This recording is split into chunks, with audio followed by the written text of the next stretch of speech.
A Xunta traballa xa no primeiro catálogo do Patrimonio Cultural do Litoral. Aínda que o traspaso será efectivo o 1 de xullo, espérase aprobar o documento no último trimestre.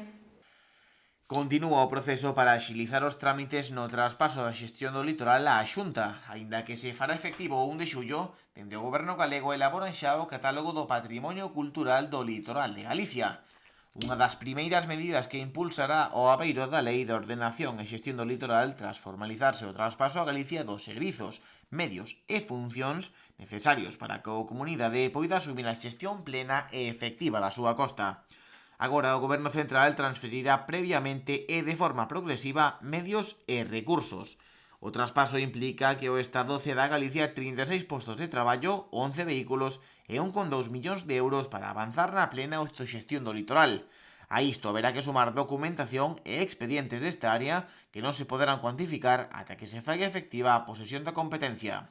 O acordo vaise facer efectivo, asinámoslo outro día, pero entrará en vigor a efectos de xestión o 1 de xullo e implica que o Estado vai traspasar a Galicia 36 profesionais, 11 vehículos, 1,2 millóns anuais para funcionamento da xestión deste servicio e máis un pagamento único de 700.000 euros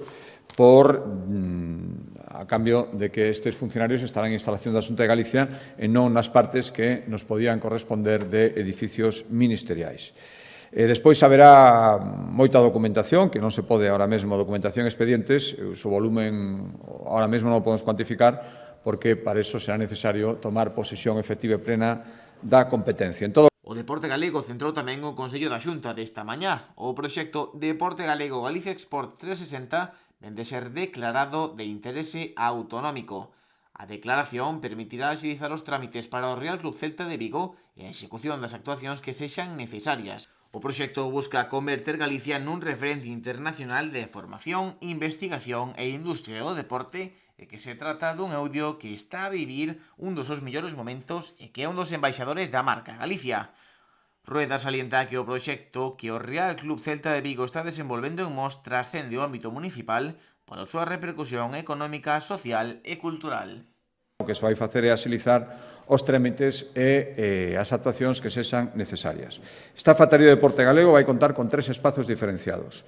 O primeiro, a Cidade Deportiva A Fouteza, unha parte xa está en funcionamento, ten instalacións para a preparación de alto rendemento de deportistas profesionais, formación de novas xeracións de deportistas ou para entreno de futbolistas profesionais, os equipos do Celta de Vigo. A outra parte será un centro integral para a capacitación da industria do deporte, que terá un centro de formación, un espazo para probas de tecnoloxía vencellada ao deporte, presentación de novos produtos, un centro de innovación e un área para a rehabilitación deportiva de alto nivel. E, por último, haberá un área de servicios, que haberá instalacións cubertas para a práctica de diferentes deportes e tamén unha zona de ocio e comercial. O outro tema tratado na xuntanza do Executivo Autonómico foi a declaración de ben de interese cultural do Pazo de Lourizán polo seu valor arquitectónico, histórico e paisaxístico. A declaración chega tras os informes favorables emitidos pola Real Academia Galega de Belas Artes de Nosa Señora do Rosario, a Escola Técnica Superior de Arquitectura da Universidade da Coruña e o Consello da Cultura Galega e despois de que a Consellería de Cultura, Lingua e Xuventude iniciase este procedimento en maio do 23 para poñer en valor o seu papel declarado como un exemplo de arquitectura civil de estilo ecléctico. A Xunta está a investir máis de 17,3 millóns de euros na súa restauración para abrilo ao conxunto da cidadanía.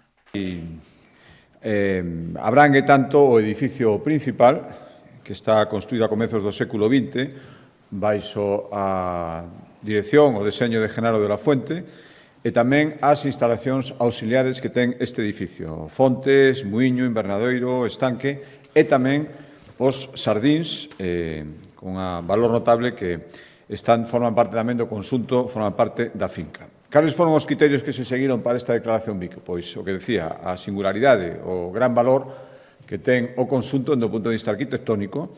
O edificio é un exemplo do estilo ecléctico en obra civil, en casas señoriais que se estilaba naquela época, a principios do século pasado.